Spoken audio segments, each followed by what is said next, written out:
पहले नंबर पर कौन है? संयोजन अभिक्रिया।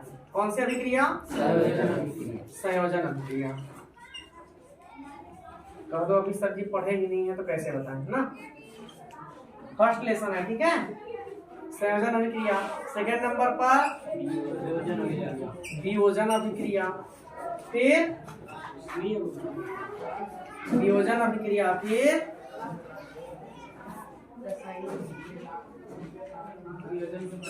विस्थापन अभिक्रिया। कौन सी अभिक्रिया? विस्थापन अभिक्रिया। उसके बाद द्विविस्थापन अभिक्रिया।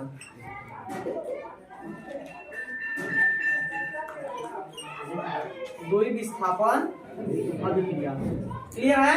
एक खास तौर से 4 प्रकार हैं, प्रकार को और हैं इसमें डायरेक्ट अभिक्रिया वगैरह, तो उसको हम डिटेल में बाद में पढ़ेंगे क्योंकि उसमें और सारे हेडिंग है, ठीक है। तो खास तौर से हम इन चारों को पढ़ लेते हैं। किस दृष्टिकोण से? परीक्षा के दृष्टिकोण से। किस दृष्टिकोण से? परीक्षा के दृष्टिकोण से। ये हमारे चारों टॉपिक मोस्ट इंपॉर्टेंट हैं, ठीक है। इसमें चैप्टर 1 में, लेसन 1 में मोस्ट इंपॉर्टेंट है, ठीक है। ये चारों टॉपिक को एक करके हम लोग बारी बारी से देख ले रहे हैं, ठीक है। पहले नंबर पर कौन है? संयोजन अभिक्रिया। कौन है? संयोजन अभिक्रिया। तो संयोजन अभिक्रिया भाई कहते क्या हैं? पहले नंबर पर कौन है? संयोजन अभिक्रिया।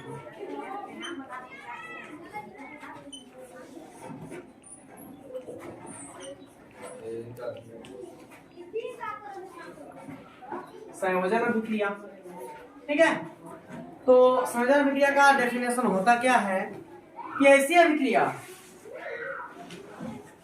अभिक्रिया जिसमें 2 या 2 से अधिक अभिकारक मिलकर एकल उत्पाद का निर्माण करते हैं, ठीक है।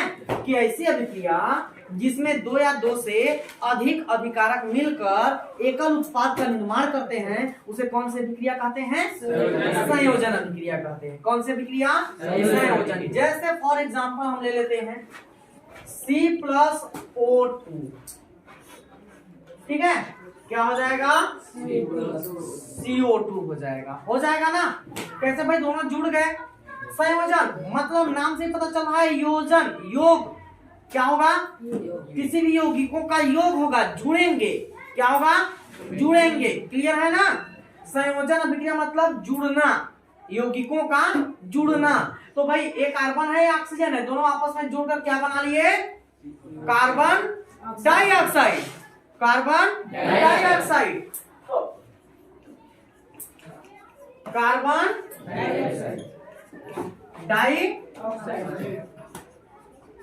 ठीक है कृष्णा, समझ आ रहा है ना?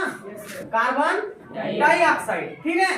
जैसे मेरे कहने का मतलब ये है कि भाई अभिकारक, हम लोग सिंपल सी भाषा में समझेंगे अभिकारक और उत्पाद कहते किसे हैं, ठीक है। अभिकारक और उत्पाद कहते किसे हैं? ये क्या है? तीर का निशान है, अभिक्रिया को दर्शाता है कि अभिक्रिया होगी, ठीक है। ये अभिक्रिया को दर्शाता है, मतलब इससे के बाद हमारा उत्पाद बनेगा, ठीक है। इसको मान लेते हैं अभिक्रिया, मान लेते हैं। क्या मान लेते हैं? अभिक्रिया, ठीक है, कि अभिक्रिया हो रही है, इसको मान लेते हैं। तो हम कह सकते हैं तीर के, ठीक है, तीर के बाएं पक्ष को, इस तीर के किस पक्ष को? बाएं पक्ष को। सिंपल सा भाषा में समझना है, एकदम नॉर्मली, ठीक है। तीर के बाईं ओर को क्या कहते हैं? अभिकारक कहते हैं। क्या कहते हैं? अभिकारक कहते हैं। और दाईं ओर को उत्पाद। जैसे मान लो हम इस प्रकार से हैं, है ना, इस प्रकार से जैसे, तो अब हम लिखेंगे कि हमारा दायां हाथ है, ठीक है, दायां है। तो तीर के दाईं ओर मतलब CO2 क्या कहलाएगा? उत्पाद कहलाएगा। क्या कहलाएगा? उत्पाद कहलाएगा। और कार्बन प्लस ऑक्सीजन क्या कहलाएगा? अभिकारक कहलाएगा। क्या कहलाएगा? अभिकारक कहलाएगा। अभिकारक। तो देख रहे हो ना, इस तीर के दाईं ओर हमारा दायां आता है, इधर दायां हुआ और इधर बायां हुआ। तो तीर के दाईं ओर वाले को हम क्या कहेंगे? उत्पाद कहेंगे, और बाईं ओर वाले को अभिकारक। तो यही बोल रहा है कि जब 2 या 2 से अधिक अभिकारक, यहाँ पर 2 से अधिक अभिकारक भी हो सकते हैं। 1 और 2 परिभाषा हमारा क्या बोल रहा है कि जब 2 या 2 से अधिक अभिकारक, तो यहाँ पर 2 अभिकारक है ना, है दो अभिकारक हैं, जब दो अभिकारक आपस में मिलकर एकल उत्पाद, ये दोनों बने तो क्या बना, एक ही उत्पाद का निर्माण हुआ है। तो एकल उत्पाद का निर्माण करते हैं उसे हम क्या कहते हैं, संयोजन अभिक्रिया। क्या कहते हैं, संयोजन अभिक्रिया। क्लियर है? एक और एग्जांपल ले लें। सर हिंदी का बुक मांग रहे हैं। आ रहा है, ठीक है? समझे कि नहीं समझे? समझ गए ना? एक और एग्जांपल ले लिया जाए, ले लेना। कन्फर्म? ठीक है। जैसे मान लिया जाए Na प्लस है, ठीक है? चूंकि सोडियम पर प्लस चार्ज होता है, क्यों? क्योंकि इसके पास इलेक्ट्रॉन की अपना स्तर पूरा करने के बाद एक इलेक्ट्रॉन की अधिकता होती है। क्या होती है? एक इलेक्ट्रॉन की अधिकता। प्लस Cl माइनस को ले लेते हैं। किसको ले लेते हैं? Cl माइनस को ले लेते हैं। अर्थात क्या है, क्लोरीन है, ये सोडियम है। क्लोरीन के पास एक इलेक्ट्रॉन की कमी होती है, ठीक है? अपना स्तर पूरा करने के लिए एक इलेक्ट्रॉन की क्या होती है, कमी होती है। जब तुम लोग को इलेक्ट्रॉनिक विन्यास पढ़ाएंगे ना 5वें चैप्टर में, तत्वों का आवर्त वर्गीकरण में, तो उसमें हम बताएंगे कि रियल में इसमें कैसे होता है, इस पर माइनस चार्ज पर प्लस चार्ज कैसे होता है, ठीक है? तो उस स्थिति में हम जब इसको देखेंगे तो Na plus plus Cl minus होता है, जब इधर जाएगा तो बन जाएगा NaCl। क्या बन जाएगा? NaCl अर्थात सोडियम क्लोराइड।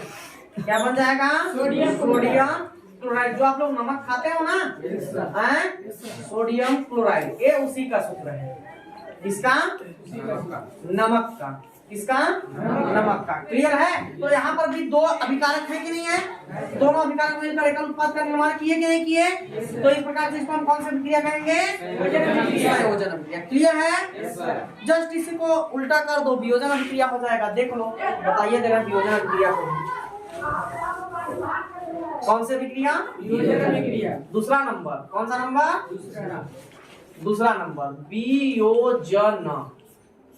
इसको अपघटन भी कहते हैं। क्या कहते हैं? वियोजन या अपघटन अभिक्रिया।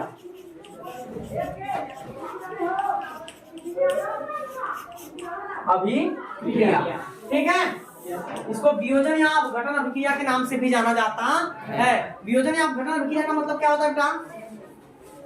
मतलब क्या होता है? अपघटन मतलब समझते हैं क्या होता है?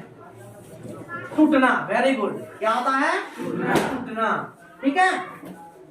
अब देखो, संयोजन अभिक्रिया एकदम सिंपल सा समझोगे। संयोजन को जो समझ गया होगा उसको वियोजन अभिक्रिया समझने में दिक्कत नहीं होगा। कैसे? क्योंकि इस संयोजन अभिक्रिया का जस्ट उल्टा कौन होता है? वियोजन अभिक्रिया। कौन होता है? वियोजन अभिक्रिया। हम 50 एग्जाम्पल लेकर नहीं समझाएंगे। जो अभी एग्जाम्पल हम संयोजन लिए थे उसी को हम ले लेते हैं वियोजन में। ठीक है? क्या लेते हैं? वियोजन में लेते हैं। ठीक है ना? तो वियोजन अभिक्रिया का डेफिनेशन या अपघटन अभिक्रिया का डेफिनेशन या परिभाषा होता क्या है कि ऐसी अभिक्रिया जिसमें एकल अभिकारक टूटकर दो या दो से अधिक नए उत्पाद का निर्माण करते हैं। दो या दो से अधिक नए उत्पाद का निर्माण करते हैं, उसे कौन सी अभिक्रिया कहते हैं? वियोजन अभिक्रिया कहते हैं। कौन सी अभिक्रिया कहते हैं? वियोजन अभिक्रिया कहते हैं। क्लियर हुआ? समझे कि नहीं समझे? ठीक है। देखो, जैसे मान लो हमने CO2 बनाया था। क्या बनाया था? CO2 बनाया था। क्या बनाया था? CO2 बनाया था ना। अब इसको तोड़ दो ना तो ये C+O2 में घुटेगा भाई, अलग हो गए लोग। एकल अभिकारक है, एकल अभिकारक दो उत्पाद का निर्माण कर रहा है। इसी प्रकार से NaCl है। कौन है? NaCl। ठीक है? NaCl तो यहाँ टूट गया Na++Cl के रूप में। ठीक है? तो एकल अभिकारक ये भी है, एकल अभिकारक ये भी है। इसको हम लिख सकते हैं एकल अभिकारक। क्या लिख सकते हैं? एकल अभिकारक। ठीक है? अब देखो इसका अर्थ क्या हुआ, इसको समझो ना। परिभाषा इसी से समझ जाएंगे। एकल अभिकारक है दोनों, है ना? एकल अभिकारक है दोनों। जब एकल अभिकारक टूट गए, ये दोनों टूटे तो दो या दो से अधिक उत्पाद का निर्माण किया। मतलब यहाँ पर दो ही किए हैं, और अधिक हो सकते हैं, लेकिन यहाँ पर दो उत्पाद का निर्माण किए हैं। तो कहा क्या रहा हमारा परिभाषा कि जब एकल अभिकारक टूटकर दो या दो से अधिक नए उत्पाद का निर्माण करते हैं उसी को हम कौन सी अभिक्रिया कहते हैं? वियोजन अभिक्रिया। भाई वियोजन या अपघटन का मतलब होता है टूटना। तो ये carbon dioxide plus sodium chloride दोनों आपस में टूट गए। क्या हो गए? टूट गए। टूटकर दो उत्पादों का निर्माण कर लिए। तो दो उत्पाद का निर्माण किए, मतलब सिंपल सी भाषा में कि हमारा कौन सी अभिक्रिया होगी? वियोजन या अपघटन अभिक्रिया। क्लियर है? Yes sir. बस लिखो।